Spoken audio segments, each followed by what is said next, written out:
Como en casa el dinero andaba a caballo y nosotros a pie, cuando a la oficina llegaba una película que a mi padre, solo por el nombre del actor o de la actriz principal, le parecía buena, se juntaban las monedas una a una, lo justo para un boleto, y me mandaban a mí a verla. Después, al llegar del cine, tenía que contársela a la familia reunida en pleno en la pieza del living. Era lindo, después de ver la película, encontrar a mi padre y a mis hermanos esperándome ansiosos en casa, sentados en hilera como en el cine, recién peinaditos y cambiados de ropa. Mi padre, con una manta boliviana sobre sus piernas, ocupaba el único sillón que teníamos, y esa era la platea. En el piso, a un costado del sillón, relumbraba su botella de vino rojo y el único vaso que quedaba en casa. La galería era esa banca larga, de madera bruta, en donde mis hermanos se acomodaban ordenadamente, de menor a mayor. Después, cuando algunos de sus amigos comenzaron a asomarse por la ventana, eso se convirtió en el balcón. Yo llegaba del cine, me tomaba una taza de té rapidito, que ya me tenían preparada, y comenzaba mi función. De pie ante ellos, de espalda a la pared pintada a la cal, blanca como la pantalla del cine, me ponía a contarles la película de pe a pa, como decía mi padre, tratando de no olvidar ningún detalle, ni del argumento, ni de los diálogos, ni de los personajes. Por cierto, aquí debo aclarar que no me mandaban a mí al cine por ser la única mujer de la familia, y ellos, mi padre y mis hermanos, unos caballeros con las damas. No, señor. Me mandaban porque yo era mejor que todos ellos contando películas. ¿Cómo se oye? La mejor contadora de película de la familia. Luego pasé a ser la mejor de la corrida y al poco tiempo la mejor del campamento. Que yo supiera, no había nadie en la oficina que me ganara contando películas. De cualquier tipo, de cowboys, de terror, de guerra, de marcianos, de amor. Y, por supuesto, mexicanas, que a mi papá, como buen sureño, eran las que más le gustaban. Y fue justamente con una mexicana, de esas bien cantadas y lloradas, que me gané el título, porque el título hubo que ganárselo. ¿O creen que fui elegida por mi talle? En la familia éramos 5 hermanos, 4 hombres y yo. Los 5 hacíamos una escalera real perfecta, de tamaño y edades. Yo era la menor. ¿Se imaginan lo que significaba crecer en una casa con puros hermanos varones? Nunca jugué a las muñecas. En cambio, era campeona para las bolitas y el juego de palitroques. Y a matar las lagartijas en las calicheras no me ganaba nadie. Donde ponía el ojo, ¡paf!, lagartija muerta. Andaba a pata pelada todo el santo día, fumaba a escondidas, llevaba una gorra de visera y hasta había aprendido a mear parada. Se mea parada, se orina acuclillada. Y lo hacía en cualquier parte de la pampa, tal como mis hermanos. Incluso en las competencias de quién llegaba más lejos, a veces les ganaba por más de 1/4, y en contra del viento. Cuando cumplí los 7 años entré a la escuela. Aparte del sacrificio de tener que usar polleras, me costó 1 kilo acostumbrarme a orinar como las señoritas. Me costó más que aprender a leer. Cuando a mi papá se le ocurrió la idea del concurso, yo tenía 10 años y estaba en tercero de preparatoria. Su idea consistió en mandarnos al cine de a uno y luego a hacernos contar la película. El que la contara mejor iría cada vez que dieran una buena, o una mexicana. La mexicana podía ser buena o mala. Eso a mi padre no le importaba. Y además, claro, que hubiera plata para la entrada. Los demás se conformarían con oírla contar después en casa. A todos nos gustó la idea, todos nos sentíamos capaces de ganar. No en vano, igual que los demás niños del campamento, cada vez que íbamos al cine, salíamos imitando a los jovencitos de las películas en sus mejores escenas. Mis hermanos imitaban a la perfección el caminar arqueado y la mirada oblicua de John Wayne, el rictus despectivo de Humphrey Bogart y las musarañas increíbles de Jerry Lewis. Yo los mataba de la risa al tratar de batir las pestañas a lo Marilyn Monroe, o de imitar los mohines de niña inocente, voluptuosamente inocente de Brigitte Bardot. Algunos preguntarán ¿Por qué mi padre no iba él mismo al cine? Por lo menos cuando daban una mexicana. Mi padre no podía caminar. Había sufrido un accidente de trabajo que lo dejó paralítico de la cintura para abajo. Ya no trabajaba. Recibía una pensión de invalidez que era una miseria. Apenas alcanzaba para mal comer. Ni decir que ni siquiera teníamos para una silla de ruedas. Para desplazarlo del comedor al dormitorio o del comedor a la puerta de la calle, donde le gustaba beber su botella de vino rojo viendo pasar la tarde y a sus amigos, mis hermanos le habían adaptado al sillón las ruedas de un triciclo viejo. El triciclo había sido el primer regalo de Pascua de mi hermano mayor, y sus ruedas no soportaban mucho tiempo el peso de mi padre y se doblaban y había que repararlas constantemente. Y mi madre, mi madre, después del accidente, abandonó a mi papá. Lo abandonó a él y a nosotros, sus 5 hijos. Así, de suácate. Por eso en casa mi padre nos tenía prohibido hablar de ella, de la pispireta, como la llamaba con desdén. No me nombren a esa pispireta, decía, cuando a alguno de nosotros, sin querer, se le escapaba la palabra mamá. Luego entraba en un mutismo del que costaba horas sacarlo.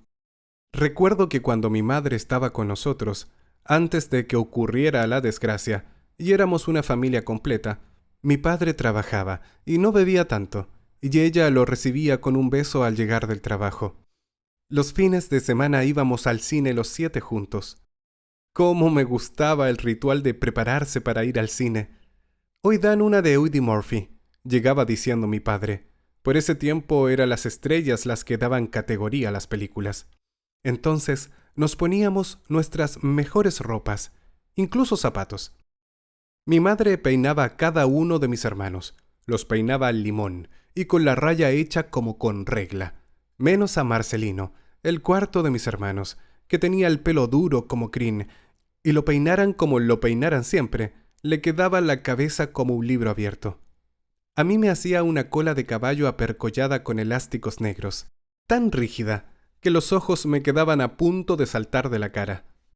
Siempre íbamos a la función vespertina. Eso me encantaba, pues el atardecer era para mí la hora más bonita de la pampa.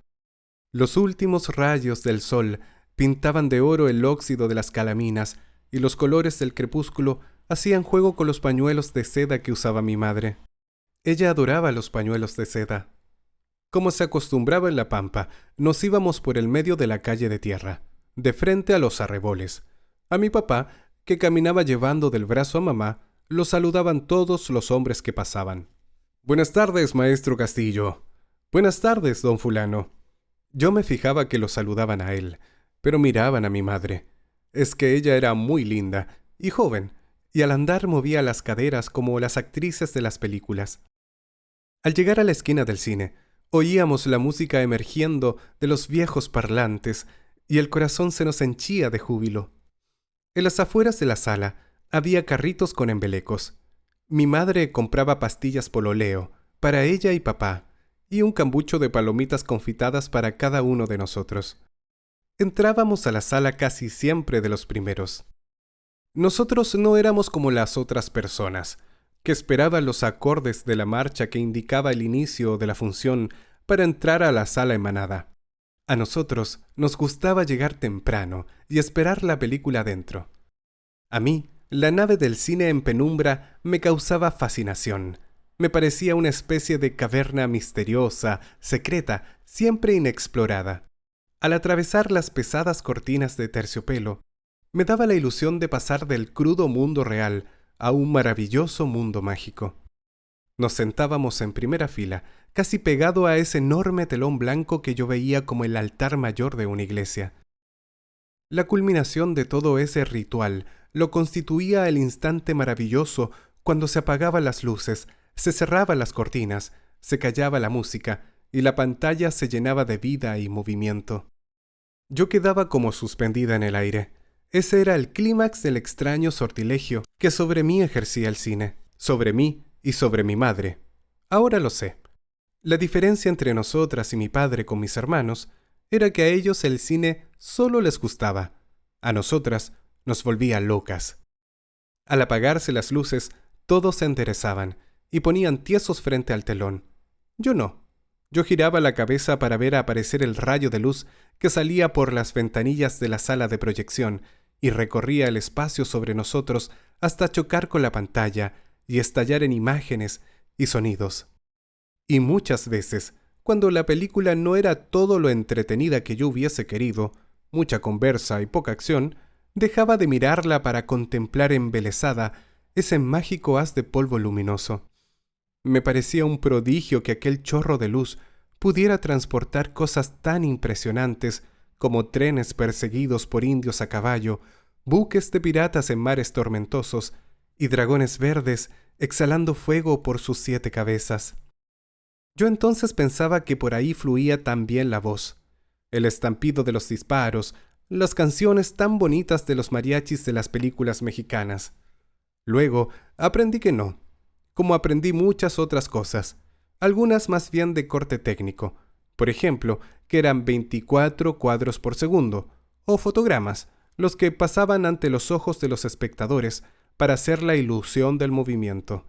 No sabía de qué me iba a servir esa clase de datos, pero yo quería saber todo sobre el cine.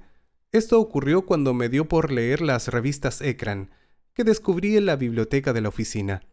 Las leía como desaforada, pero no me quiero adelantar, porque eso fue después de que me convirtiera en contadora de películas.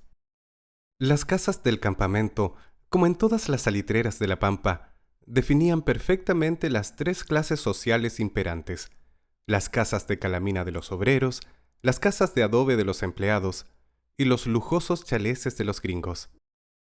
Nuestra casa era un barrancón de calaminas aportilladas dividido en 3 partes. La primera era la pieza del living, como le llamaba la gente, aunque en la nuestra nunca hubo living.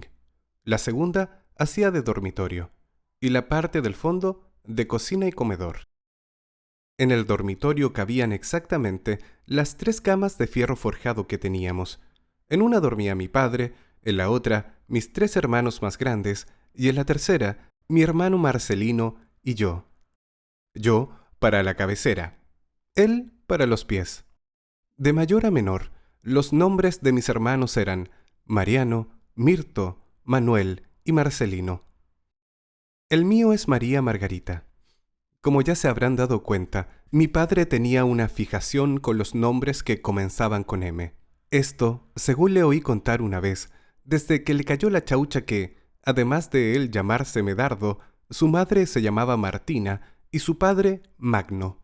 Ahora creo que la única razón por la que se casó con mi madre fue porque ella se llamaba María Magnolia, pues no eran afines en nada. No se parecían en lo más mínimo. Eran como el aceite y el vinagre. Además, mi padre le llevaba una diferencia de edad de 25 años. Así se estilaba antes en el campo. Le escuché decir una vez a ella, en un dejo de fastidio, cuando una vecina se mostró extrañada por el contraste de edades. Mi padre siempre decía, cuando le hablaba del sortilegio de los nombres con M, que ese era el secreto de los más grandes artistas del cine. O si no, que se fijara en Norma Jean. Apenas era una empleadita de tienda hasta que se rebautizó como Marilyn Monroe. O, si querían un ejemplo al revés, ahí estaba Cantinflas, el más grande de los cómicos del cine hispano. Uno que había triunfado gracias a que en la vida real se llamaba Mario Moreno. Así de simple. ¿No me cree? Aquí mi padre hacía una pausa. Miraba a su interlocutor como un verdugo miraría al condenado antes del golpe. Y agregaba lo que alguna vez había oído por ahí, y que para él venía a ser la corroboración indesmentible de su teoría. Algo así como su hachazo mortal.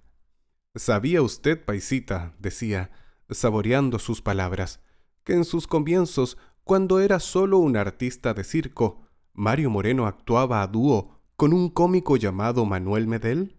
Ahora he llegado a creer que Marilyn Monroe le gustaba más por las M's de su nombre que por cualquier otra cosa. Él siempre quiso tener una hija mujer para bautizarla de ese modo. Mi madre decía que ni muerta, Ella aseguraba aborrecer a esa rubia oxigenada que ni siquiera sabe trabajar bien en las películas. Sin embargo, era a esa actriz a quien imitaba al caminar. Y cuando, poco antes de que nos abandonara, oyó la noticia de su muerte, lloró inconsolablemente toda la noche. Como en la familia, para decepción de mi padre, comenzaron a nacer puros varones, no hubo mayores problemas en la elección de los nombres, sino hasta la llegada del cuarto hijo. Ahí él no se aguantó más, y quiso bautizarlo como Marilino. Mi madre se opuso con un cuchillo de cocina en la mano. No obstante, la gran guerra fue al nacer yo. Decían que mi padre flameaba de alegría cuando supo que al fin le había nacido una chancletita. Ahora sí tendría una Marilyn en casa. Pero mi madre se negó y hasta amenazó con divorcio. Al final mi padre se conformó con el par de M's y pasé a llamarme María Margarita, nombre que a mí, la verdad, nunca me gustó mucho. Me sonaba a mansedumbre, a conformidad, a madre sumisa. Y yo quería hacer otra cosa en la vida. No sabía qué, pero otra cosa. En eso me parecía a mi madre. Ella nunca estaba conforme con nada. Siempre andaba cambiando de peinado, probando nuevos maquillajes, ensayando mohínes y poses frente al espejo, repitiendo algo que la niña que era yo entonces apenas atinaba a entender.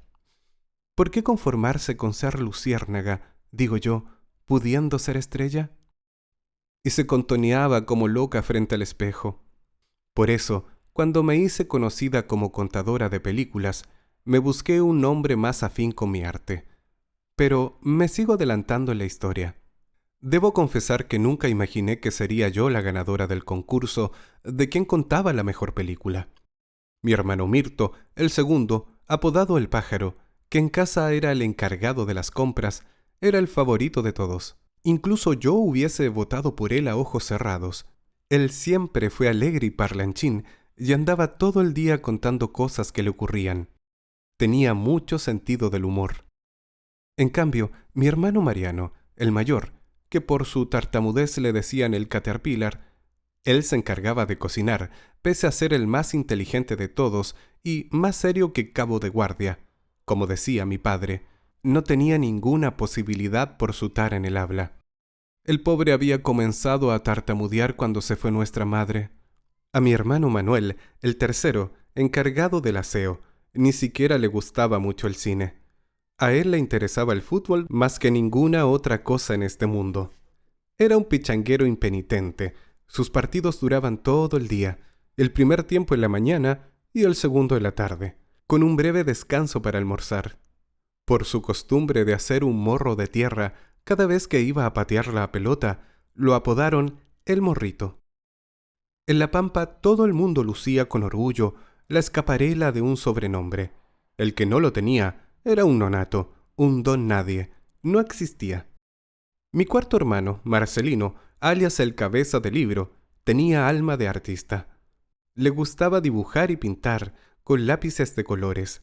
En casa era más bien callado, le gustaba más oír que hablar, y su única tarea era sacar la basura. Luego venía yo, que por ser mujer, ninguno daba una chaucha por mí.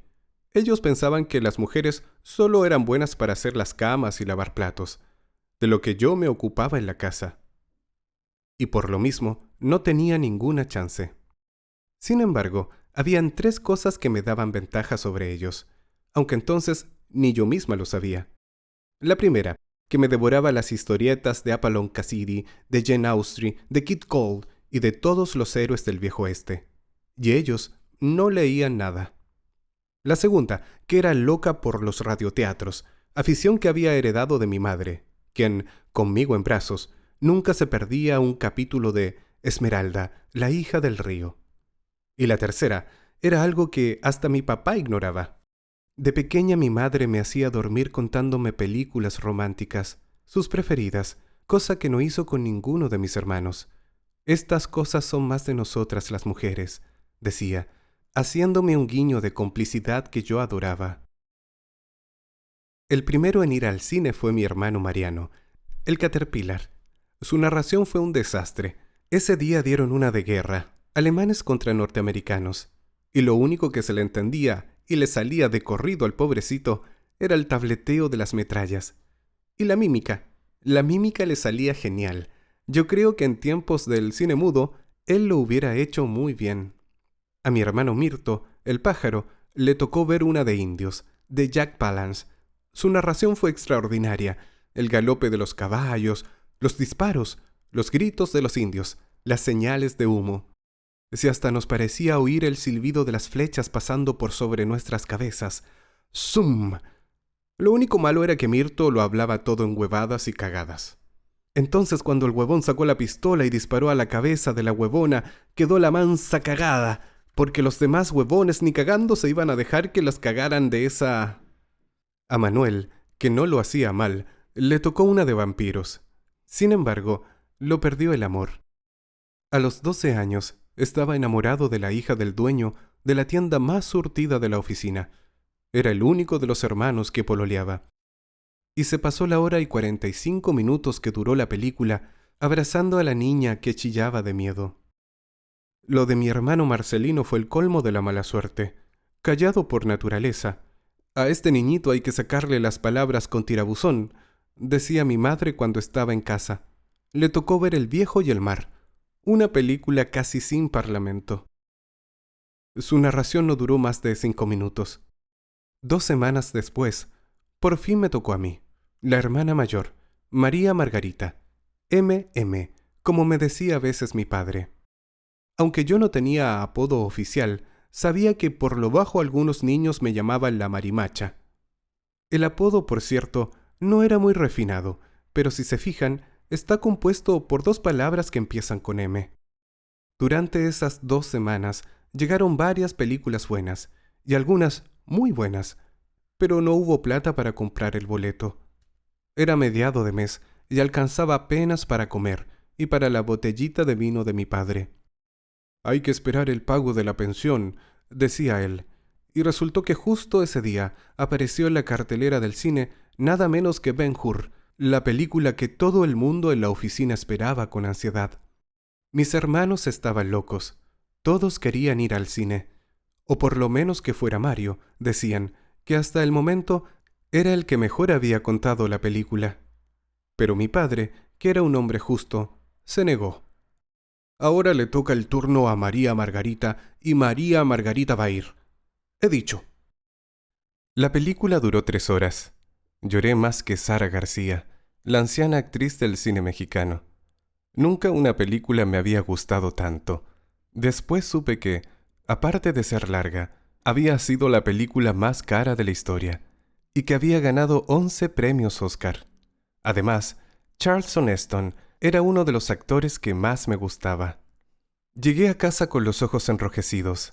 Todos me esperaban expectantes. Me bebí la taza de té en silencio, pasé adelante y, sin que me tiritaran las piernas ni nada, comencé mi narración. Entonces fue algo que se apoderó de mí. Mientras contaba la película, gesticulando, braceando, cambiando la voz, me iba como desdoblando, transformando, convirtiéndome en cada uno de los personajes. Aquella tarde fui Ben-Hur, el jovencito, fui Mesala, el malo de la película, fui las 2 mujeres leprosas a las que Jesús sanó. Fui el mismísimo Jesús. Yo no estaba contando la película, la estaba actuando. Más aún, la estaba viviendo. Mi padre y mis hermanos me oían y miraban con la boca abierta. «Esta niñita es toda una artista», comentó mi padre cuando, agotada hasta la extenuación, terminé de contarla. Él y mis hermanos estaban conmovidos y tenían los ojos enllantados. Aquella narración, sin embargo, no bastó para hacerme con el título. Mi padre declaró empate. Mi hermano Mirto y yo habíamos sido los mejores, y como era un demócrata convencido, dijo que eso se resolvía mediante las urnas y con votación secreta. Mirto sería el candidato número 1. Yo sería la candidata número 2. Se cortaron 4 papelitos iguales y se repartieron entre los votantes. Los candidatos no tenían derecho a voto. Cada uno de ellos escribió el número de su candidato y luego lo depositó en un cambucho de papel. Después vino el conteo. 2 votos para mi hermano y 2 para mí. Yo intuí que mi padre y Marcelino habían votado por mí. Para desempatar, mi padre decidió hacer lo más justo y razonable. La próxima película la iríamos a ver los dos juntos. El que luego la contara mejor, ganaría. La que nos tocó ver fue una mexicana con hartas canciones. Se llamaba Guitarra de Medianoche y trabajaban nada menos que Miguel Aceves Mejía y Lola Beltrán, dos de las voces que más sonaban en las cantinas de La Pampa. Mi hermano la contó primero y lo hizo con la misma gracia de siempre, sobre todo imitando el acento mexicanado. Sin embargo, yo, que también dominaba el tonito del habla mexicana, tantas películas rancheras había visto en mi corta vida, además de contar la película con descripciones de paisajes y todo, de pronto me largué a cantar las canciones interpretadas en la película. De tanto oírlas por los parlantes de las cantinas me las sabía todas. A ellos, que nunca me habían oído cantar, le extrañó que lo hiciera, y que lo hiciera tan bien. Incluso para mí fue una sorpresa. Mi padre quedó deslumbrado, especialmente cuando canté No soy monedita de oro, una de sus canciones preferidas. Ahí el demócrata se olvidó de sufragios y plebiscitos y me dio por ganadora absoluta. He dicho, rugió cuando Mirto quiso insinuar una protesta. Así me convertí oficialmente en la contadora de películas de la casa. Desde ese día dejé de jugar a la chita y cuarta y no acompañé más a mis hermanos a las calicheras a matar lagartijas. En vez de eso, los días que no iba al cine, por falta de dinero o porque a mi padre no le sonaban los nombres de los protagonistas, me quedaba en casa experimentando cambio de voces y ensayando morisquetas frente al espejo. Quería contar las películas cada vez mejor. En el cine comencé a fijarme en detalles que la mayoría de los espectadores pasaba por alto. Pequeños detalles que a mí me servían para darle más énfasis a mis narraciones. El modo acanallado de pintarse los labios de la rubia amante del mafioso, algún tic casi inadvertido del pistolero en los instantes previos al saque, la forma en que los soldados encendían el cigarrillo en las trincheras para que el enemigo no viera el resplandor del fósforo. Pasado un tiempo, ya no me conformé con la mímica y el cambio de voz, sino que incorporé elementos externos, como en el teatro. Lo primero que ocupé fueron las pistolas de palo de mis hermanos, un sombrero antiguo de mi padre y un paraguas viejo que se había traído mi madre del sur y que, por supuesto, en La Pampa nunca usó. Después empecé a fabricar mi propia utilería. Como en la escuela era buenas en labores, me la pasaba cosiendo velos y turbantes para las películas de árabes, fabricando abanicos para las españolas y esos inmensos sombrerotes para las mexicanas. Hacía sables chinos, cascos de guerra, flechas de indios y distintos tipos de máscaras. La primera fue para imitar al zorro.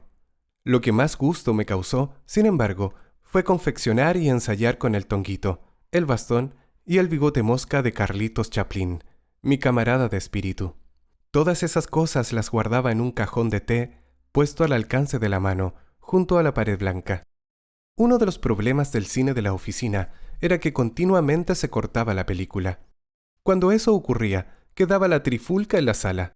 El público, silbando y zapateando, provocando un ruido estrepitoso, culpaba al anciano operador, y el operador, conocido por lo insolente y cascarrabias, le cargaba las tintas a la antigua que era la maquinaria. «Vayan a reclamarle al coño manga de idiotas», gritaba enfurecido por las ventanillas de la sala de proyección.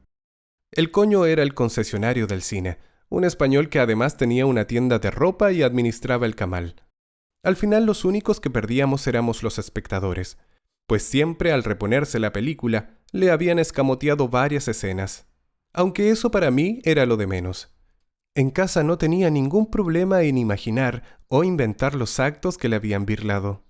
Solía ocurrir asimismo que el cojo peliculero, como le decían al operador, se le confundieran los rollos, sobre todo cuando el hombrecito andaba caído a las copas, y viéramos el final por la mitad de la película, o el principio al final, o el medio por el principio.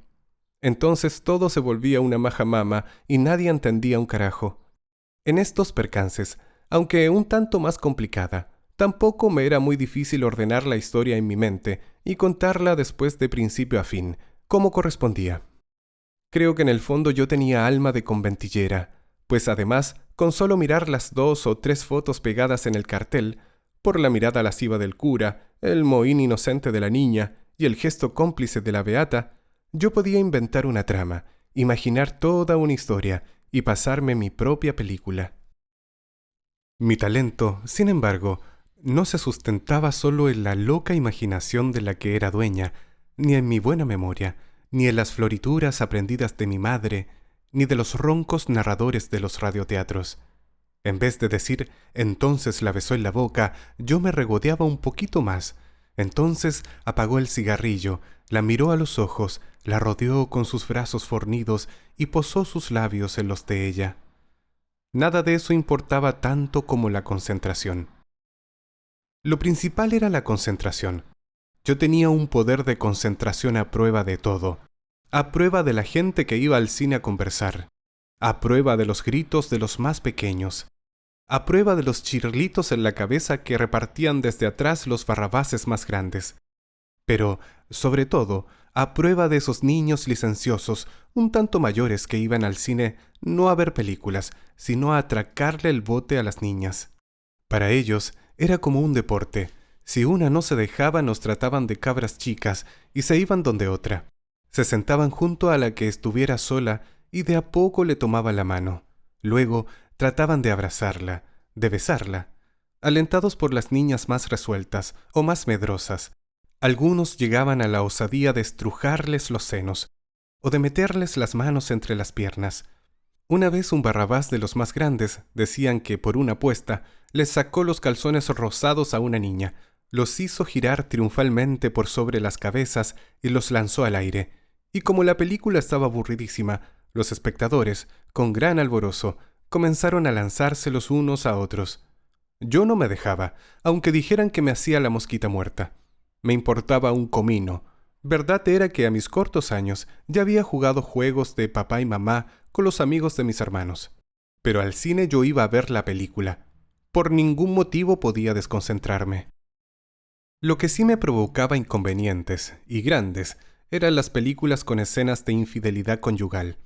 Ahí tenía que echar mano a todo mi poder de fabulación y cambiar el argumento para no causarle dolor a mi padre. Aunque había pasado un par de años desde la fuga de mi mamá, aún la herida goteaba sangre, como decía él, cuando se emborrachaba. Por lo mismo, nosotros, además de no nombrarla, teníamos que evitar decir o hacer cualquier cosa que le trajera el recuerdo de ella. Si esto ocurría, el pobre terminaba encerrado en el dormitorio, llorando amargamente en silencio. Como sucedió un día en que, después de ver una película española, y para representar a una bailarina de flamenco, no se me ocurrió nada mejor que ponerme uno de los vestidos que mamá había dejado en casa, uno a lunares rojos y con vuelitos que a ella le gustaba mucho, y que no se llevó seguramente porque mi padre se lo había escondido. Mi padre siempre se lo andaba escondiendo para que no se lo pusiera. El vestido, que era perfecto para representar a la bailaora, con solo un par de alfileres me quedó casi armado de talle. Como pasaba con la mayoría de las niñas pampinas, aunque recién iba a cumplir los 11 años, tenía un cuerpo demasiado desarrollado para mi edad. Algunos hombres decían, con un brillo lúbrico en la mirada, que lo que hacía madurar antes de tiempo a las niñas pampinas era el salitre, no en vano elogiado en todas las latitudes como el mejor abono natural del mundo. Esa noche, al verme con el vestido de mamá, mi padre se puso lívido, lanzó el vaso de vino contra la pared, el único vaso que quedaba en casa, y me mandó cuspeando a quitármelo. La narración de la película se suspendió, y él estuvo 3 días amurrado en el dormitorio, bebiendo su vino en un jarro de porcelana. No dejó que ni lo acostáramos en la cama. Cada noche, entre un crujir de tuercas oxidadas, le estirábamos los huesos de las piernas para acostarlo. Por la mañana se los doblábamos de nuevo, para sentarlo en el sillón. En el campamento, en tanto, la gente comenzó a hablar de mí. Es la niña que cuenta películas. Alcanzaba a oír a veces mientras hacía la cola del pan en la pulpería, o cuando pasaba por la calle del comercio a la salida del colegio. Pero mi popularidad prendió definitivamente la tarde en que, al llegar del cine, encontré que había más gente de lo normal esperándome en casa. Aparte de los amigos de mis hermanos, que ya habían pasado de mirar por la ventana a entrar y sentarse en el suelo, mi padre había invitado a 2 de sus ex compañeros de trabajo, quienes llegaron a oírme acompañado de sus esposas y sus hijos. Mis hermanos tuvieron que ceder la banca y sentarse en el suelo con sus amigos. Mientras tomaba mi taza de té y me preparaba a contar la película de pie contra la pared blanca, mi padre no se cansaba de repetir a sus invitados que aunque la película fuera en blanco y negro y a media pantalla, esta niñita, compadres, parece que la contara en Technicolor y Cinemascope. Ya lo van a ver ustedes mismos. Contar la película con más público me parecía fascinante. Me sentía toda una artista. Creo que esa vez hice una de mis mejores narraciones. La película era una comedia musical, con la actuación de Marisol, la niña prodigio de España. Las visitas quedaron encandiladas, y no solo por mi forma de contar y de actuar, sino con la interpretación de las canciones. Al final los aplausos me sonaron como música en los oídos. Desde ese día se comenzó a hablar abiertamente sobre mi particular talento de contadora de películas, y cada noche más amigos de mi padre se hacían los invitados para venir a casa a oírme, a verme y oírme. Una tarde, uno de los invitados dijo, como al desgaire, algo que a nosotros como familia jamás se nos habría ocurrido, que podríamos cobrar entrada, que lo que yo hacía era un espectáculo artístico con todas sus letras. Y el arte, amigos míos, se paga. De modo que esa noche, después de conversarlo un par de horas con mis hermanos mayores, a mí no me preguntaron nada, mi padre encontró la solución perfecta. No se cobraría entrada, sino que se pediría una donación voluntaria. Es lo más sano, dijo, pero antes tendríamos que reacondicionar la pieza del living. Al día siguiente, se pusieron manos a la obra. Mis hermanos se consiguieron una banca y una silla vieja, que repararon a clavo y martillo. Además, se puso un par de tarros de manteca volteados, un cajón de cerveza y todo lo que sirviera para sentarse. Incluso metimos la gran piedra empotrada a la puerta de la casa, en donde mi padre antes del accidente se sentaba a tomarse su botellita de vino. La cosa empezó a ir bien. La sala se llenaba de niños y adultos, hombres y mujeres. Había quienes iban a ver la película al cine y luego venían a casa a oírla contar. Después salían diciendo que la película que yo había contado era mejor que la que habían visto. Animada por mi popularidad, descuidando incluso las tareas escolares, dejé de leer historietas y me concentré nada más que en la revista Ekran. Aprendí que Ekran era la pantalla del cine. Junto con devorar cada ejemplar nuevo que llegaba a la biblioteca, me leí una ruma de números viejos que la bibliotecaria me trajo de la bodega. Especialmente me interesaban 2 secciones: Últimos secretos y chismografía hollywoodense. Quería saber absolutamente todo sobre las películas y las actrices que adornaban generalmente la portada de la revista. Y es que yo me sentía como una de ellas, tanto así que hasta se me ocurrió buscarme un seudónimo. Yo era un artista y merecía un nombre de artista. Uno que le viniera a lo que yo hacía, claro. Por la Ekran había descubierto que la mayoría de los actores y actrices famosos tenían nombres ficticios, pues los suyos, los reales, eran tan feos como el mío. O más incluso. Como ejemplo de los ejemplos estaba Pola Negri, la gran diva del cine mudo. Su nombre siempre me había gustado mucho, lo encontraba perfecto para una actriz. Pero un mal día descubrí con horror que ese era su seudónimo, y que su verdadero nombre era Apollinia Chabulés. No podía ser verdad, me dije consternada. Con ese nombre la pobrecilla no hubiese tenido gracia ni para mover las pestañas. Mi otro desencanto fue cuando supe que Anthony Quinn, uno de mis actores favoritos, se llamaba en verdad Antonio Quiñones. ¡Qué manera de perder glamour! Alguien después me dijo que los seudónimos los usaban los artistas de todos los rubros, que además de los poetas como Pablo Neruda, de nombre Neftalí Reyes, y Gabriela Mistral, de nombre Lucila Godoy, hasta los cantantes los usaban. Sobre todo esos cantantes de la nueva ola, como le llamaban, que comenzaban a oírse a cada rato en cada una de las radioemisoras del país. Para muestra me dieron 3 fotones. Un tipo que se llamaba Patricio Núñez se bautizó como Pat Henry y sus Diablos Azules. Otro, un tal Javier Astudillo Zapata, pasó a llamarse Danny Chilean. y un estudiante de liceo, Gladys Lucavecchi, se convirtió en una gran estrella de la canción y de las fotonovelas bajo el artístico nombre de Susie Becky. De modo que, para no ser menos, comencé a buscar mi seudónimo artístico. Tras mucho pensar, inventar y componer nombres, algunos sacados de la revista Ekram, otros del santoral del calendario y hasta de una vieja Biblia que había en casa, única herencia de mi abuelo paterno, ninguno me conformaba. Hasta que una tarde le oí decir a la vecina ilustrada de la corrida, hablando de mí con mi padre: «Su hija es un hada contando películas, vecino. Su varita mágica viene siendo la palabra. Con ella nos transporta a todos». Entonces se me ocurrió. Se me alumbró la azotea, como decía mi hermano mayor. Me llamaría Hada del Cine. Hada del Cine. Lo repetí varias veces y me pareció que sonaba bien. Incluso dejaba un sabor como afrancesado en la boca. Y lo mejor era que no tenía ninguna M.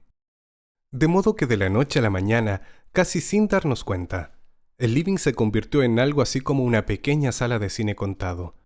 Distribuimos la pieza en dos partes, igual que en el cine de la oficina. Atrás, junto al sillón de mi padre y la banca de mis hermanos, acomodamos todos los cachureos que sirvieran para sentarse, y esa era la platea.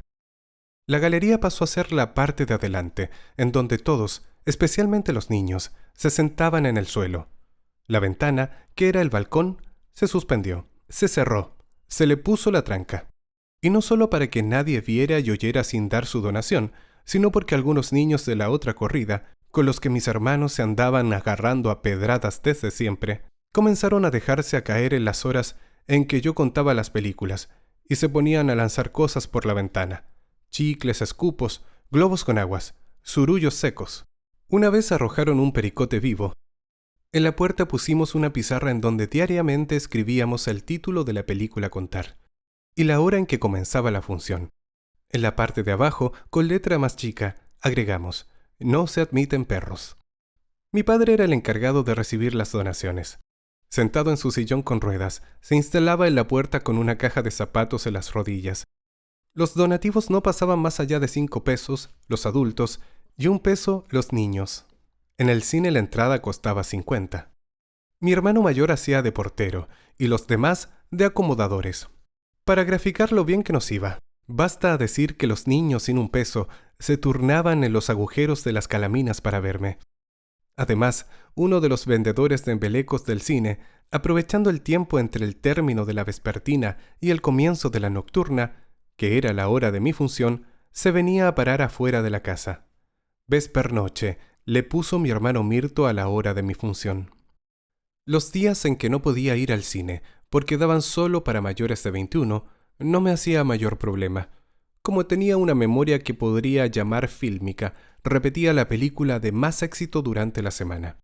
Aquellos días, como los adultos se iban todos al cine, la casa se llenaba solo de niños y de algunas viejecitas que llegaban hablando pestes contra esas películas cochinas que traía el empresario peliculero. Sin embargo, los mejores días para nosotros eran aquellos en que no había función en el cine de la oficina. Esto ocurría de vez en cuando y por diferentes motivos. Porque la película no llegaba, porque fallaba la proyectora, porque se enfermaba el cojo peliculero. Esto último significaba que el hombrecito se hallaba tan borracho que no lo podían llevar al cine ni siquiera en carretilla, como en una ocasión lo hicieron, según nos contaba mi padre. Fue una vez que daban una película de Jorge Negrete. El cine estaba repleto y el operador no llegaba. Alguien dijo haberlo visto durmiendo la borrachera en una mesa de la fonda. Entonces, unos mocetones, coaligados con el concesionario del cine, lo fueron a buscar. Lo cargaron en un carretón de mano y se lo llevaron por el medio de la calle principal. Una vez en el cine, lo subieron entre todos a la sala de proyección. Allí lo despertaron a cachetadas, le mojaron la cara y lo obligaron a dar la película. Cuando el cine no abría sus puertas, yo escogía para contar una película mexicana, de esas con hartas canciones, que eran las que más le gustaba a la gente. En tales ocasiones, la casa se llenaba hasta no dejarme sin un estrecho espacio para moverme. Esas funciones con harto público eran para mí las mejores. Mi padre comentaba que lo mío era una especie de pánico escénico al revés. Algo así como éxtasis escénico, decía riendo, y no dejaba de tener razón, pues Mientras más gente me oía y veía, tanto mejor contaba la película. Cómo gozaba esos aplausos del público al final de mis relatos. Por entonces yo había comenzado a saludar como lo hacen las actrices en el teatro, que yo por supuesto solo había visto en películas. Al terminar, mientras la gente rompía en aplausos, yo entraba corriendo a la pieza contigua. Esperaba un ratito, respiraba hondo y volvía a salir, y a saludar con esa reverencia de medio cuerpo que tanto me gustaba hacer. Había ocasiones en que la gente me hacía salir hasta 3 veces. Después de esas funciones, los aplausos me quedaban resonando durante toda la noche, hasta no poder conciliar el sueño. En mis desvelos pensaba en mi madre y, debajo de las frazadas, lloraba en silencio. Cuando ella nos abandonó, igual que mi hermano comenzó a tartamudear, yo me llené de piojos blancos. Las vecinas decían que esa clase de piojos salían con la pena, y como la pena era por mi madre, comencé a comerme los piojos de puro amor hacia ella. Así la quería, así la echaba de menos. Qué orgullosa se sentiría ahora, me decía, si viera cómo la gente me oye y me aplaude. ¿La aplaudirían a ella igual que a mí, después de sus bailes? ¿Habría cambiado su nombre por otro más artístico? ¿Seguiría usando esos pañuelos de seda tan bonitos? Sofocándome debajo de las tapas, me la imaginaba bailando semidesnuda en un escenario adornado de luces de colores que se prendían y apagaban. Por esos días, a través de unas mujeres que hablaban en la cola del pan, me había enterado de que mi madre se había ido de bailarina en una revista de variedades. Decían que la cabeza hueca de la Magnolia había sido engatusada por el director de una compañía de picaresque que pasó por la oficina y se la llevó a la capital con la promesa de convertirla en vedette. Lo que no entendí bien fue algo que dijo una de ellas, haciendo un guiño a las demás, que habían quedado varios viudos llorando su ida, pero que el más apenado de todos era el señor administrador. Mi madre tenía 26 años cuando se fue, y pese a haber tenido 5 hijos en 5 años seguidos, el primero lo tuvo a los 14, conservaba una figura envidiable. De eso me acuerdo perfectamente, porque varias veces, cuando estábamos las dos solas en casa, la vi bailar en ropa interior frente al espejo. Sin embargo, su rostro se me iba desdibujando, se me iba borrando como el de una actriz que ha dejado de hacer cine por mucho tiempo. Lo otro que me ocurría era que, de tanto ver y contar películas, muchas veces las barajaba con la realidad. Me costaba recordar si tal cosa la había vivido o la había visto proyectada en la pantalla, o si la había soñado, porque sucedía que hasta mis propios sueños los confundía después con escenas de películas. Lo mismo ocurría con los recuerdos más lindos de mi madre. Las imágenes de los pocos ratos felices vividos junto a ella se iban desvaneciendo en mi memoria, inapelablemente, como escenas de una película vieja, una película en blanco y negro, y muda. Alguna vez leí una frase, seguramente de un autor famoso, que decía algo así como que la vida está hecha de la misma materia de los sueños. Yo digo que la vida perfectamente puede estar hecha de la misma materia de las películas. Contar una película es como contar un sueño. Contar una vida es como contar un sueño o una película. Mientras tanto, mi fama crecía cada vez más. Tanto así que de pronto comenzaron a llamarme para que contara películas a domicilio, sobre todo los empleados y los comerciantes, que era la gente más pudiente de la oficina. Entonces, como el dinero que se juntaba en mis funciones estaba alcanzando para darnos pequeños lujos, como comprar bebidas para el almuerzo y mandarme al cine prácticamente todos los días, no obstante, lo que se llevaba casi todas las ganancias eran las botellas de vino de mi padre, que aumentaron visiblemente en cantidad y calidad.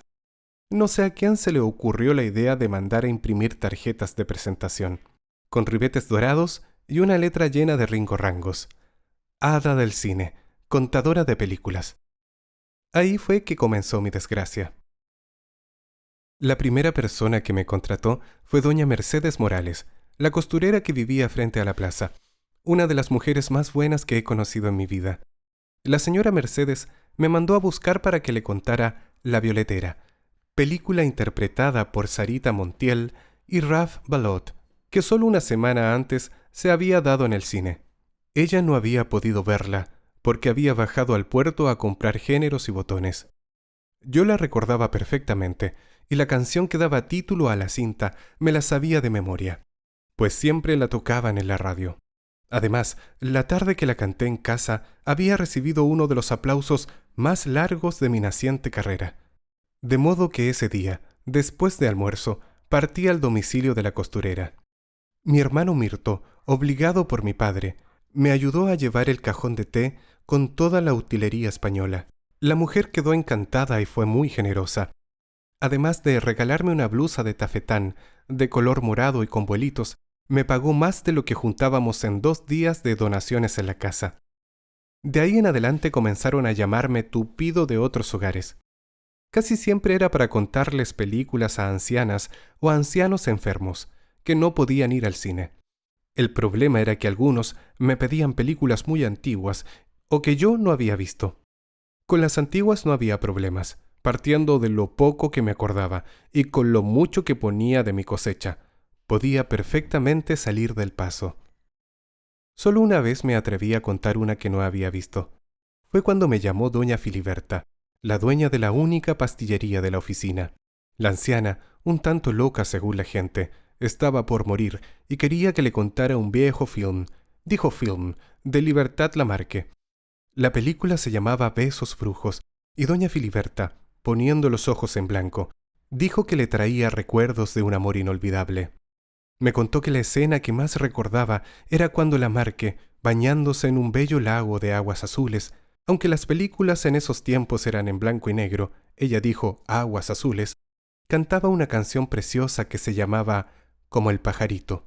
¿La viste, niñita?, me preguntó. Yo le mentí, le dije que sí, pero que no me acordaba mucho, que cuando la vi era muy chica. Pero si ella me refrescaba un poco la memoria. La anciana, además de hacerme una larga sinopsis, con variados detalles de trajes y paisajes, me cantó entera la canción del pajarito. Con todo eso armé rápidamente una historia, y estuve contándole la película hasta que se quedó dormida. Doña Filiberta, que ya tenía 92 años de edad y que había enviudado 3 veces, murió 2 días después de haber estado yo en su casa. Sus familiares, luego del funeral, contaban como anécdota que la abuela Fili, como le decían, había dicho que la película que la niñita le contó no andaba ni por las tapas de lo que ella había visto, pero que de todas maneras le había gustado mucho, incluso más que la otra. La otra apenas duraba 1 hora y cuarto, dijo sonriendo, y esta niñita me contó una de casi 2 horas. Decían los deudos que había muerto feliz. Los pedidos de películas a domicilio los cumplía a la hora de la siesta, pues en las mañanas asistía a la escuela y por la tarde me tocaba ir al cine. Mis hermanos, entre reclamos y pataletas, a instancias de mi padre, se turnaban para ayudarme en el traslado del cajón de té. Me dejaban en la vivienda de donde me habían llamado y se iban a jugar. Quedaban de pasar a buscarme en 1 hora. 1 hora era el término medio que ocupaba en contar mis películas. Pero siempre se quedaban jugando y yo tenía que arreglármela sola. Algo así ocurrió el día nublado, en que le fui a contar una de vaqueros al prestamista de la oficina. Nuestra oficina era una de las más pobres del cantón. La gente no tenía qué ver ni qué hacer en las largas tardes pampinas. No había filarmónica donde ir a bailar. No contábamos con banda de música que tocara retretas los fines de semana en el kiosco de la plaza. Ni siquiera teníamos día de tren, que en las otras oficinas, donde había estación ferroviaria, era toda una fiesta. Solo nos quedaba el cinematógrafo, pero el sueldo no siempre alcanzaba para pagar un boleto.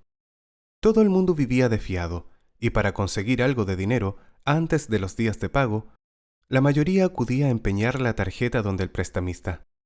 Don Nolasco se llamaba el prestamista. Era un hombre largo, lleno de huesos, huraño como un perro de desierto. A la larga había llegado a convertirse en el hombre más odiado de la oficina, no solo por usurero, sino porque además trabajaba de vigilante en el único pasaje de solteros del campamento. Allí debía cuidar que los hombres no entraran licor ni mujeres a sus camarotes. Y en eso don Nolasco era tan estricto como para cobrar sus préstamos. Nada se le pasaba a sus ojos de búho. Los jueves, día de suple, era común ver a las esposas de obreros rogándole que por favor se pagara la mitad ahora, don Nolasco, y el resto lo dejamos para la otra semana. ¿Qué le parece? Mire que tengo que comprarle leche a la guagua. Pero no había caso. El hombre era duro e insensible como un costrón de caliche. Yo un par de veces acompañé a mi mamá a empeñar la tarjeta de mi padre y vi la cara inexpresiva del hombre. De verdad, parecía hecho de puro hueso. Nadie nunca lo había visto sonreír. El hombre vivía en una casa oscura y silenciosa, en la última calle de la oficina, por el lado poniente. Era domingo cuando fui a contarle la película, y estaba nublado. Las calles, como siempre a la hora de la siesta, se veían solitarias. Más aún ese día que en la cancha de fútbol, en las afueras del campamento, se jugaba las finales del campeonato local. El fútbol era lo otro que salvaba a la gente del árido hastío de la pampa. Cuando llegamos a su casa con mi hermano Manuel, que mi padre hizo venir de la cancha para que me ayudara, el prestamista salió a la puerta, me miró fijo y preguntó para qué era el cajón. Cuando le expliqué, dijo lacónico, sin disfraces. Manuel, contentísimo, se devolvió de inmediato con el cajón a la casa y, de ahí, a toda carrera, a la cancha. Yo al principio pensé que el caballero quería imaginarse los personajes a su antojo, algo que me pareció bien, pero luego intuí un dejo de malicia en su actitud. Sin embargo, no hice caso de la corazonada. Pensé que debía ser la influencia de ver tantas películas. El prestamista vivía solo. La cortina de la ventana estaba cerrada y la casa se veía penumbrosa. Me llamó la atención lo atiborrado de la pieza del living. Tantos muebles antiguos y baúles polvorientos. Mi casa tal vez no tenía muebles, pero era mucho más luminosa que aquella. Los anaqueles estaban repletos de artefactos que la gente iba a empeñar. Radios, máquinas fotográficas, juegos de loza, cortes de casimir inglés. Imaginé dentro de los baúles cientos de relojes y anillos de oro. En la esquina de un aparador, atado con elásticos de billetes, se veía el fajo de tarjetas de suple empeñadas por la gente. Todo el campamento sabía que el prestamista era tan receloso que llevaba las tarjetas con él a todos lados, incluso a la garita donde trabajaba. Esto por si algún obrero le caía plata del cielo y quería retirar la suya. El hombre recibía plata las 24 horas del día. Don Nolasco se sentó en un sofá. Yo, de pie frente a él, comencé a contar la película. Me había pedido una de John Wayne, una que habían pasado en el cine hacía poco. Por primera vez, no hallaba las palabras para comenzar mi relato. Me repelé por haber dejado ir a mi hermano. Sentía miedo. El hombre era como el malo del pueblo. Cuando recién comenzaba la narración, me interrumpió toscamente para decirme que él no oía bien con un oído, que me acercara más. Después me dijo que mejor le contara la película sentada en sus piernas. Lo dijo en un tono cortante, que no me atreví a desobedecer. Sentada en los huesos de sus rodillas, comencé de nuevo. El hombre me veía de manera rara. Me di cuenta entonces que la película le interesaba un comino, pero ya era tarde. En esos momentos, el prestamista me comenzó a hacer lo que me hizo. El miedo volvió mi cuerpo de gelatina y no atiné a nada. El hombre hizo lo que quiso conmigo, sobre todo de la cintura para abajo. Aunque yo algo había hecho con algunos amigos de mis hermanos, por los tiempos en los que los acompañaba a las calicheras viejas, eso no había sido más que juegos de niños. Ahora sentí que me habían desgarrado por dentro. Salí de allí como alunada. Mientras caminaba de vuelta a casa, como pisando sobre esponjas, fui dejando caer una a una el puñado de monedas que el hombre me puso a la fuerza en las manos antes de dejarme ir. Una infinita sensación de vergüenza embarazaba mi espíritu. Me sentí impura hasta para recibir el aire que respiraba. Al doblar la esquina de mi corrida, divisé a mi padre en la puerta y traté de disimular lo mejor que pude. No quería verlo sufrir más de lo que ya sufría. Mi pobre viejo dormitaba con la cabeza batida sobre el pecho. Mis hermanos lo habían dejado allí, acompañado de su botella de vino. Me quedé mirándolo un rato hundido en su sillón de ruedas, inservible de la cintura para abajo. Entonces, de súbito, de una oscura manera, comprendí la razón de fondo de por qué mi madre lo había abandonado. Recordé, además, que cuando ella se fue, el cielo estaba nublado. Por la tarde fui al cine como siempre. Luego, en la casa, conté la película rápidamente y sin ningún entusiasmo. Dije que me dolía la cabeza. Menos mal que había casi puros niños y los reclamos fueron pocos. Después llevé a mi hermano mayor para el patio y, sentados en un durmiente, le conté lo sucedido. Para mi propia sorpresa, se lo conté sin llorar. Estaba embargada de una rara serenidad que me mantenía como en el aire. Él me oyó todo el rato en silencio. No pronunció una sola palabra, casi ni pestañeó. Al final, presa de un vago sentimiento de culpa, me quedé con la sensación de que no debía habérselo contado. 2 semanas después, una mañana de jueves, día de suple, hallaron muerto al prestamista en su garita de vigilancia. Estaba tirado en el piso de tablas baldeadas con petróleo, con todas las tarjetas de suple esparcidas sobre su cadáver. Lo habían matado a golpes con el mango de una pala. Los 4 carabineros, que conformaban la dotación del retén, todos gordos y fofos de inactividad, por fin tuvieron algo en que entretenerse. Aparte de envenenar perros y recorrer las calles displicentemente, con las manos enlazadas a la espalda, el único trabajo policial que hacía era llevarse detenidos cada fin de semana a un par de borrachitos para que barrieran el retén y le limpiaran el culo a los caballos. Los primeros sospechosos fueron los dueños de las tarjetas empeñadas. Los carabineros interrogaron a cada una de ellos, en especial a los maridos de un par de mujeres que para recuperar las tarjetas, todo el mundo en el campamento lo sabía, se iban a meter por las noches a la casa del prestamista. Pero todos salieron libres de polvo y paja. Como el muerto no tenía familiares conocidos, pasado un breve tiempo, los habitantes de la oficina se olvidaron del asunto, y a nadie le importó que su asesinato se quedara sin esclarecer. Por el contrario, eran muchos los que no podían disimular su cara de contento, pues con su muerte, la deuda de cada uno de ellos quedaba anulada. Se decía que hasta los carabineros andaban con una risa de oreja a oreja. También a ellos don Nolasco los tenía cogotados con préstamos. Además, por esos mismos días se anunció en el cine la película Los 10 Mandamientos. Todo el mundo no hablaba sino de eso. El tiempo transcurrió lento y despacioso, como debe de transcurrir, creo yo, en todos los desiertos del mundo. Yo estaba por cumplir 13 años, usaba minifalda, recién inventada por Mary Quinn, y seguía contando mis películas. Cada vez tenía más público. Había niños a los que sus padres le daban dinero para ir al cine, y ellos preferían ir a mi casa, dar una donación mínima y gastarse el resto en embelecos. Y muchos adultos analfabetos, cuando la película era con letras, optaban por oírla contada por mí antes que ir al cine y no entender nada. Y descubrí también que había gente que venía a oírme no porque no pudiera pagarse la entrada al cine, sino porque lo que realmente le gustaba era que le contaran las películas. Algunos decían que yo era tan buena para caracterizar personajes que, con solo pestañear, podía pasar de la expresión de candor de Blancanieves a la fiereza del león de la Metro-Goldwyn-Mayer, y que oírme era como oír esos radioteatros que transmitían día a día desde la capital, pues, además de imitar voces y poner caras, sabía mantener en suspenso a la audiencia. Por ese tiempo descubrí que a toda la gente le gustaba que le cuenten historias. Quieren salirse por un momento de la realidad y vivir esos mundos de ficción de las películas, de los radioteatros, de las novelas.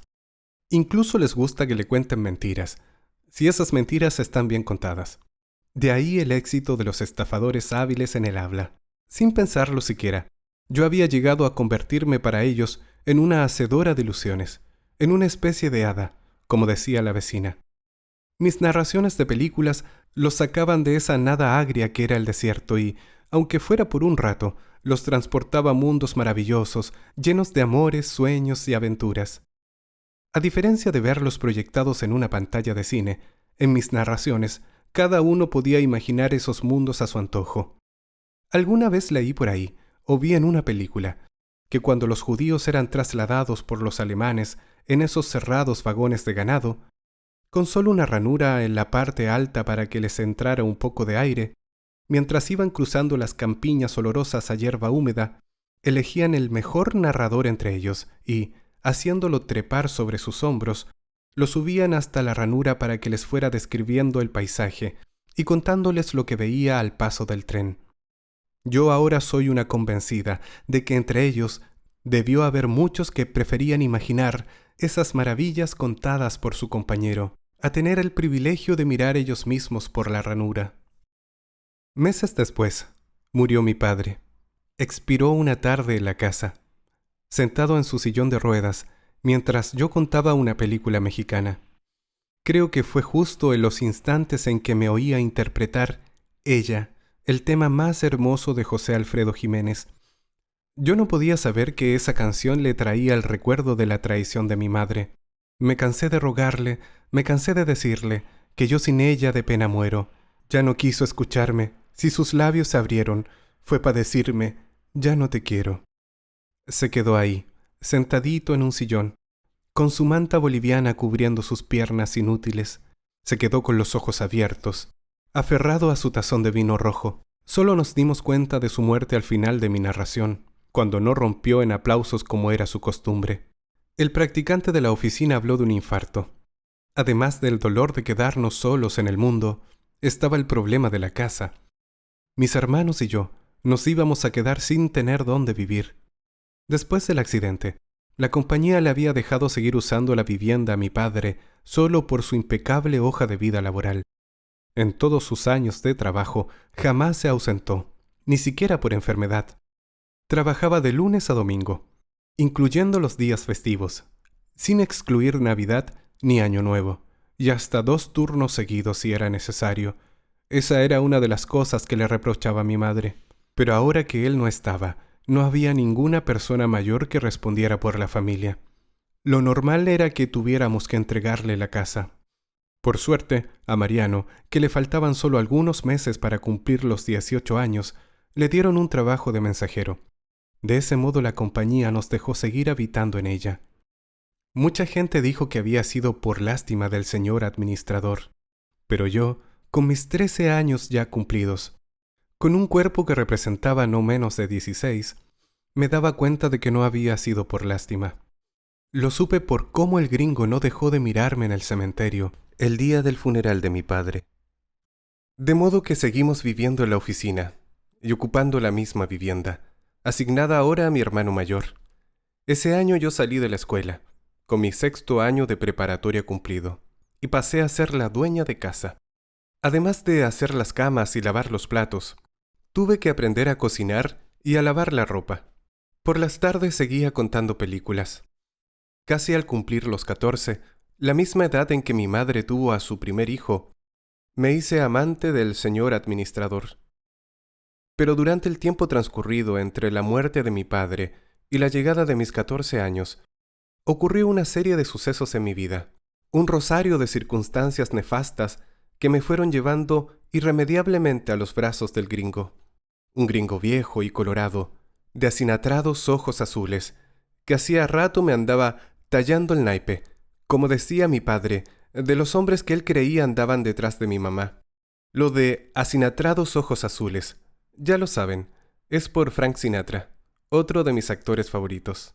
Lo primero que ocurrió después de la muerte de mi padre fue la tragedia de mi hermanito Marcelino. Una noche, mientras jugaba a las escondidas en el callejón, fue atropellado por las ruedas traseras del camión de la basura. Murió en el acto. Cómo lloré aferrada a su cabecita de libro.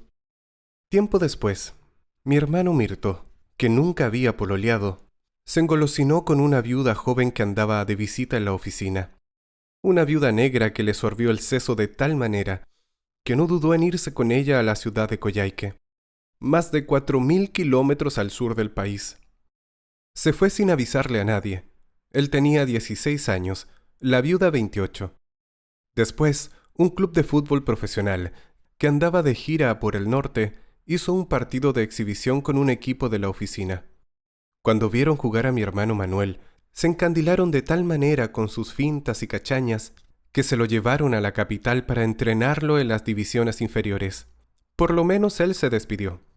Sin embargo, lo verdaderamente triste, tan triste como la muerte de Marcelino, Fue con lo que ocurrió con Mariano, mi hermano mayor. Como ya trabajaba en la compañía y ganaba un sueldo de hombre grande, se puso bueno para el trago. Del trabajo se pasaba a beber con sus amigos. Una noche, borracho como tagua, se le ocurrió contar en el mesón de la fonda, y a toda boca, que él había matado al cabrón del prestamista. 2 días después, lo vinieron a buscar los detectives del puerto, y se lo llevaron detenido. Nunca dijo que le había dado muerte para vengar la cochinada que el hombre me había hecho. Solo se limitó a decir que fue por robarle dinero, y que halló puras migas de pan en los bolsillos del usurero cabrón. Para rematar el cuadro, por esos mismos días, llegó el primer aparato de televisión a la oficina. Artefacto que, según auguraban todos, acabaría de una vez y para siempre con el cine. La detención de Mariano y la llegada de la televisión, cuestiones que ocurrieron casi al unísono, fue lo que definió mi destino. Con la ausencia de mi hermano, me quedaba sin casa. Con el asunto de la televisión, corría el peligro de quedarme sin oficio.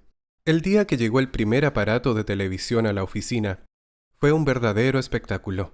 Don Primitivo, el dueño de la pastelería, había propagado a los 4 vientos que viajaba al puerto a traer un radio con monos. Incluso ya se había mandado hacer una antena de cobre de 6 metros de alto. Así las cosas, la tarde que desembarcó de la góndola con una enorme caja de cartón como único equipaje, estaba la mitad del campamento esperándolo.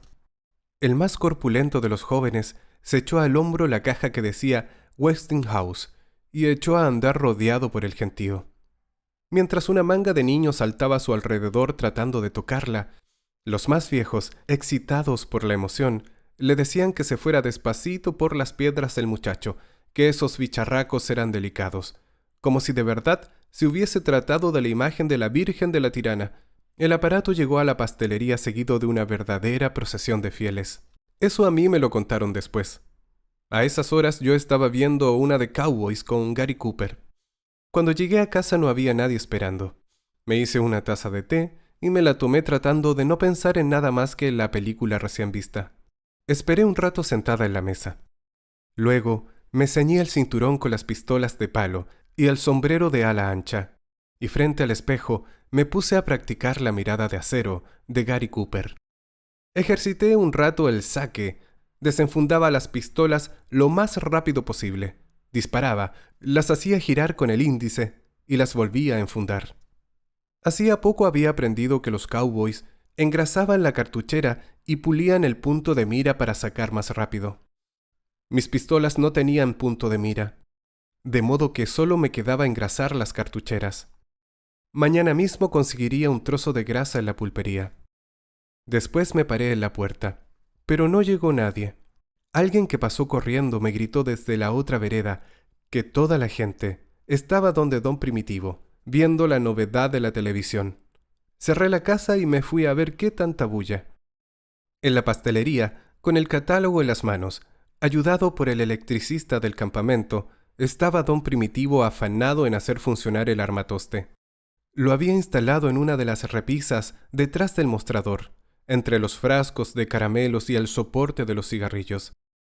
El boliche estaba lleno como nunca. Hasta la pareja de carabineros, que hacía su primera ronda nocturna, se había quedado en el local a ver la novedad. Mientras el electricista verificaba enchufes y conexiones, Don Primitivo, escudriñando el catálogo como si se tratara del mapa de un tesoro pirata, hacía girar perillas y apretaba botones, como malo de la cabeza. En tanto, en el techo, 2 hombres dirigían la antena, según la gente abajo iba gritando a coro. ¡Más allá! ¡Un poquito más acá! ¡Más acá! ¡Un poquito más allá! Todo el mundo permanecía con la vista clavada en la pantalla, esperando ver en cualquier momento algo así como una aparición celestial. Sin embargo, con un insufrible chicharreo, lo que se veía eran puras rayas y puntitos en ebullición, algo parecido a la plaga de langostas que yo había visto en una película. Pasado un rato, en la pantalla comenzaron a verse las primeras imágenes de lo que parecía ser una película de guerra. Las figuras se veían borrosas, como de personas moviéndose bajo el agua, pero no se oía absolutamente nada, solo la fritanga de sopaipillas, que eso parecía el chicharreo, y, de vez en cuando, intermitentemente, algunos retazos de frases que entusiasmaban a la concurrencia. En los fugaces momentos en que imagen y sonido confluían, la gente armaba una escandalera tremenda, gritando a los hombres de la antena: ¡Ahí sí! Pero luego volvía el chicharreo y la plaga de langostas. Yo miraba a las personas apelotonadas frente al aparato, muchas de ellas asiduas a mis narraciones, y veía cómo les brillaban los ojitos en esos segundos en que coincidían imagen y sonido. Les brillaban igual que cuando en mi casa, luciendo la máscara del zorro, yo hacía una cabriola con la espada y de 3 certeros tajos dejaba la seta claramente dibujada en el aire. Salí de la pastelería con sensaciones encontradas. Por una parte, intuía que era verdad lo que decía, que si la televisión lograba propagarse, iba a matar indefectiblemente al cine. Pero sentía también una pequeña esperanza para mi oficio, pues luego de ver de qué se trataba el asunto, me dije convencida que nadie iba a preferir mirar esas imágenes fantasmales, y en esa caja tan fría, en vez de oír como yo contaba las películas. Aunque me daba perfecta cuenta de que el aparatito ejercía una fascinación irresistible sobre quien lo mirara, también supe que una vez pasada la novedad, iban a despertar, se iban a sacudir el hechizo igual como los perritos se sacuden el agua, e iban a volver de nuevo al cine, ya al living de mi casa. Yo volvería a contar mis películas. La tele, como le llamaban algunos tuteándola, era algo así como un chicle nuevo. Una vez masticada lo suficiente, ya no le sentirían el gusto a nada y la escupirían sin remedio. Ya lo iban a ver. Cuando llegó la televisión, hacía una semana que se habían llevado preso a mi hermano. Una mañana de lunes, cuando ya comenzaba a preguntarme por qué nadie de la compañía venía a comunicarme que debía entregar la casa, apareció la roja cara del señor administrador, enmarcada en la ventana. Aunque en La Pampa chorrea el sol casi todos los días del año, aquella era una de esas raras mañanas nubladas. Para entonces, yo ya tenía claro que las cosas malas me sucedían en días nublados. Si era cierto aquello de que las arañas solo tejen en días nublados, como decía mi padre que repetía siempre su abuela, mi mala suerte vendría a ser una especie de araña de las más laboriosas. Cuando el gringo se asomó por la ventana y llamó con su cómico acento extranjero, yo tenía puesto el vestido de mi madre, el de lunares rojos con vuelitos que papá tanto odiaba, y que a mí ya me quedaba perfecto. Lo hice pasar. Entró mirándome igual como me había mirado en el cementerio, con ese mismo brillito que vi en los ojos del prestamista cuando yo, la muy babieca, le contaba la película sentada en sus rodillas. Pero el señor administrador era mejor parecido que el viejo roñoso del prestamista, y tenía los ojos azules. La gente decía que era un gringo simpático. Usaba un sombrero panamá. Fumaba pipa. Hablaba un español que causaba risa. También decía que era casado cuando llegó por estos pagos, pero que su mujer prefirió volverse a su país cuando vio el insufrible paisaje del desierto de Atacama.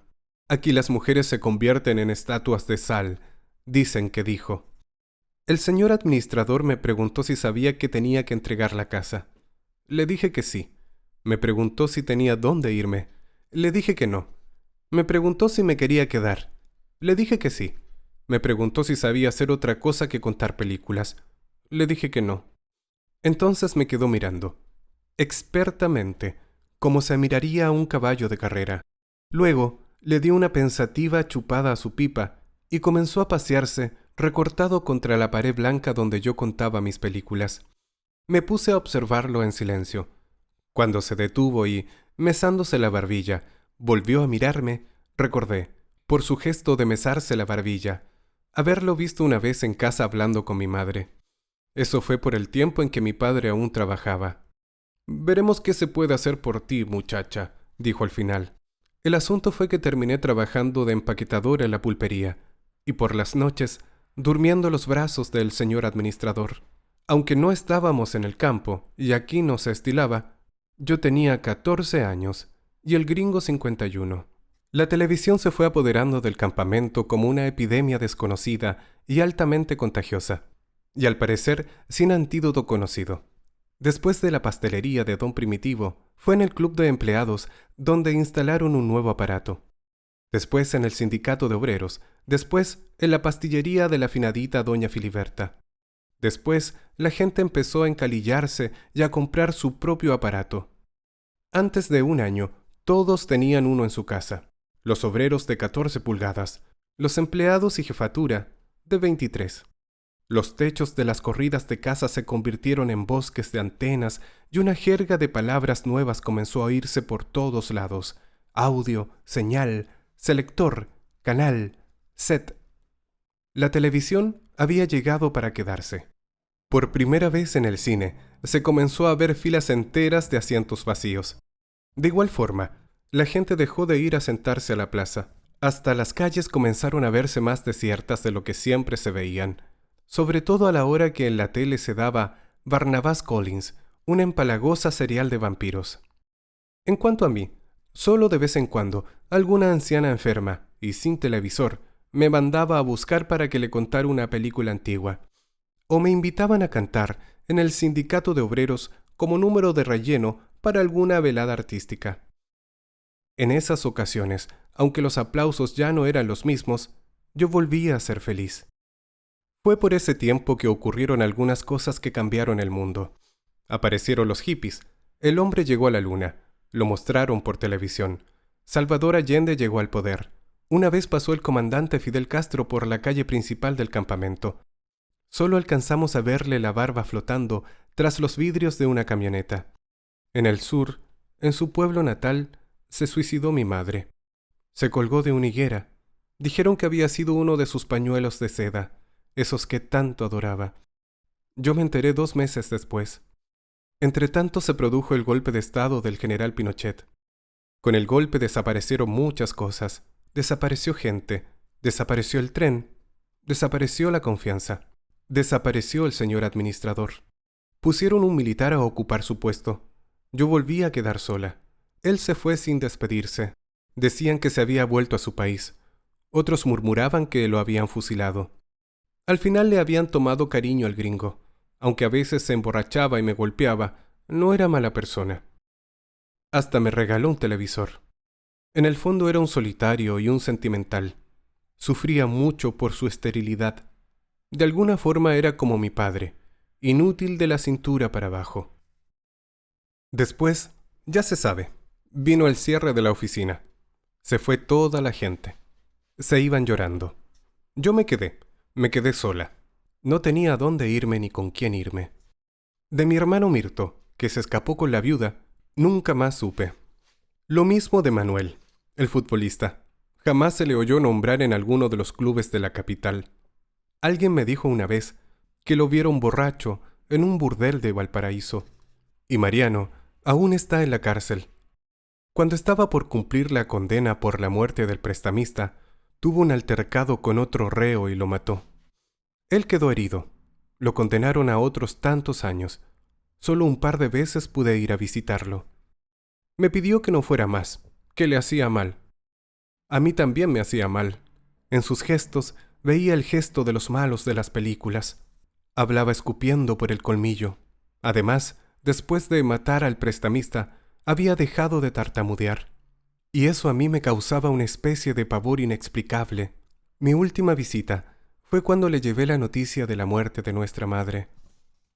Creo que soy la única mujer que vive sola en un pueblo fantasma. Aquí las oficio de guía. Ofrezco folletos que hablan sobre la historia del salitre.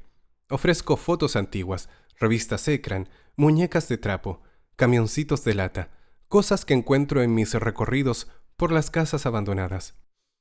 Alguna gente que viene a ver los restos de esta salitrera me pregunta, atónita, que cómo pudimos vivir en estos peladeros. El paisaje se le antoja poco menos que una provincia del infierno. Yo le respondo orgullosa que para nosotros era el paraíso. Les cuento la vida que llevábamos en el campamento. Aquí nadie se moría de hambre. Nos ayudábamos unos a otros. Por las noches podíamos dormir con la puerta abierta y no pasaba nada. Los visitantes me escuchaban incrédulos, algunos como con lástima. No faltaban los que me trataban de nostálgica, de romántica, de folletinesca. Muchos me creen loca. A mí no me importa. Al contrario, cuando estoy más inspirada, los traigo a esta casa, o lo que queda de ella, que es la casa donde viví toda la vida. Aquí les cuento la historia de la niña contadora de películas, Me escuchan asombrados, sobre todo los jóvenes. En el mundo tecnológico de ahora, una contadora de películas se les hace increíble. Al atardecer, cuando se retiran en sus vehículos a sus ciudades, vuelvo a ser lo que soy, el fantasma de un pueblo abandonado. ¿O acaso una estatua de sal? Me subo entonces a la torre de la iglesia a contemplar el horizonte. Cada crepúsculo es como la panorámica final de una vieja película. Una película en Technicolor y Cinemascope. El ruido del viento batiendo las calaminas es la banda sonora. Una película repetida día tras día. A veces triste, a veces menos triste. Pero su final siempre es el mismo. Al fondo de ese gran telón atardecido, veo alejarse a mi padre en su sillón de ruedas, veo alejarse a mis hermanos, uno a uno, a mi madre con sus pañuelos de seda al viento. Los veo irse como se fueron los habitantes de la oficina, los veo disiparse en el horizonte como un espejismo, mientras la música se va apagando poco a poco, y por sobre las siluetas emerge, rotunda, fatal, la palabra que nadie en la vida quiere leer. Fin. Aunque ya saben el final de la historia, hay algo sobre mi madre que no he contado, que me entristece contar. Hoy, sin embargo, lo haré. Piensen, como ocurría a veces en el cine de la oficina, que el peliculero confundió los tambores y el medio de la película le quedó para el final. Un día de invierno, por el tiempo en que yo era la amante oficial del señor administrador, llegó un circo al campamento, un circo pobre, con la carpa toda remendada. Entre los números venía una bailarina. Alguien vino a decirme que era mi madre. Yo no quise ir a verla, no por orgullo, ni por rabia, sino por lástima. Sentía lástima por ella, por sus sueños truncos, igual que los míos, por la pobre vida que llevaría en ese circo miserable. Ella entonces tendría unos 36 años. Yo tenía 18, trabajaba de empaquetadora en la pulpería, y era la querida de un hombre que me llevaba casi 40 años. Un hombre que nunca se casaría conmigo. Un hombre que, más encima, según murmuraba la gente, había sido también amante de mi madre. En verdad, éramos dos sueños tronchados. Por eso aquella noche decidí encerrarme en casa y no ir a verla. No podía resistirlo. Después supe que hice bien, que además del poco público asistente, el espectáculo había sido patético. La gente aplaudía por lástima. Después de la función, mientras los payasos, que además oficiaban de porteros, malabaristas y magos, desarmaban la carpa, sentí un ruido de tacones acercándose por la acera y detenerse ante la puerta. Me puse a temblar. Después golpearon. Ya no me quedó ninguna duda. Era el mismo modo de golpear de mi madre. Me apoyé detrás de la puerta luchando contra los deseos de abrir. De otro lado se oía su respiración. «Hija, ábreme», decía entre sollozos. Yo también lloraba. Éramos dos náufragas agarradas a la misma tabla. La casa, la calle, el campamento, dejaron de existir. Solo estábamos ella y yo, a cada lado de la puerta. Solo ella y yo como a cada lado del mundo. Pasado un rato, se cansó de llamar, y oí el ruido de sus tacones alejándose. Mientras algo de mí quería correr tras de ella, mi mano permanecía agarrotada al picaporte. Estuve 3 días llorando sin descanso. Después, cuando supe de su muerte, no derramé una sola lágrima. Fue como si esa película ya la hubiera visto 2 veces.